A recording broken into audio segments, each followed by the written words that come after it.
Hey, this is Tanya, and it is a super chilly day in San Francisco. It's about 35, 40 degrees, and people are freaking out because of how cold it is. So I decided to make a homey, hearty, and warm beef stew.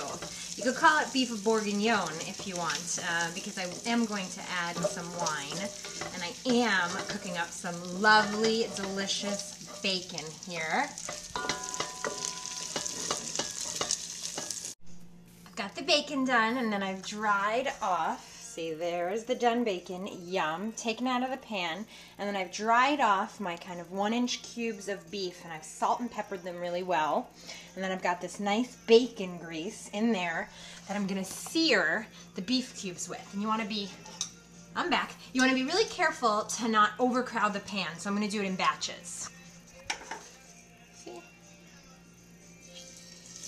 You should hear a nice sizzle.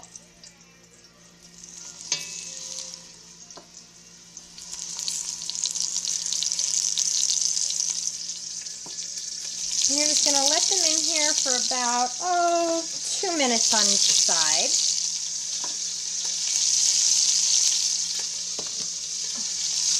And the reason you don't want to overcrowd the pan is because if you do, then you're going to create a lot of steam, which is not going to allow that beef to brown up really beautifully, and you're not going to get mushy beef. Nobody wants to eat mushy beef.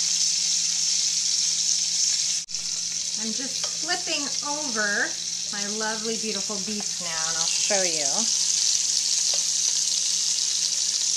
Get it nice and brown. That one went in late. Oh, nice.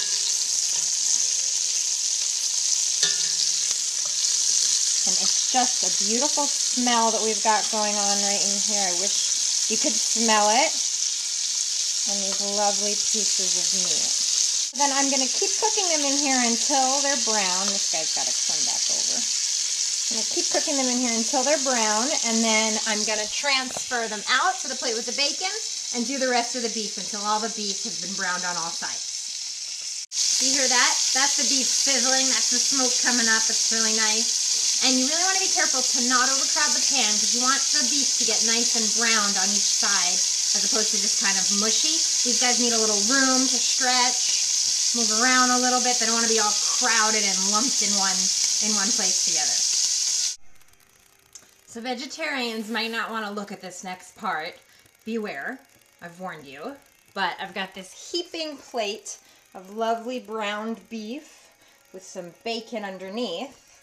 And now I'm going to add onions to this great hot pot and all the oil that's in there. And that's just really going to add richness to the whole stew. Got these lovely onions going on here. They're cooking in the oil from the beef and the bacon. And then I'm going to add these beautiful carrots. How nice do those look? And I'm going to attempt to do it while you watch. Beautiful. No idea what you can see, but those were carrots going into the pan. So now you're just going to cook these for about 10 to 15 minutes, stirring sometimes, and you want to have it on a nice lowish heat.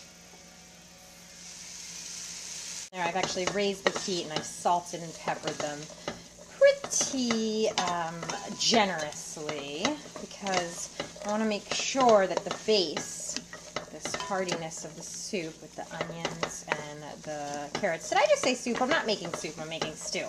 But I want to make sure that the heartiness is well seasoned because I find if you wait till the end to season, you're screwed. I'm back. And the onions and the carrots were cooked for about 15 minutes. So then I added back in the beef with the bacon, and then I'm pouring in this beautiful bottle of a Côte de Rhône. And you want to make sure to not use a super, bad bottle of wine. This isn't like, oh, whatever I have in the fridge, let me just throw it in. You want to get something that's, got a little bit of substance and character because it's really going to be, it's the base of this sauce. It's not just, a little quarter of a cup kind of thing. So I got just a nice Côte de Rhône from France, nothing too crazy. And then I'm also going to add a little bit of beef broth in, about 2 cups. This is looking good.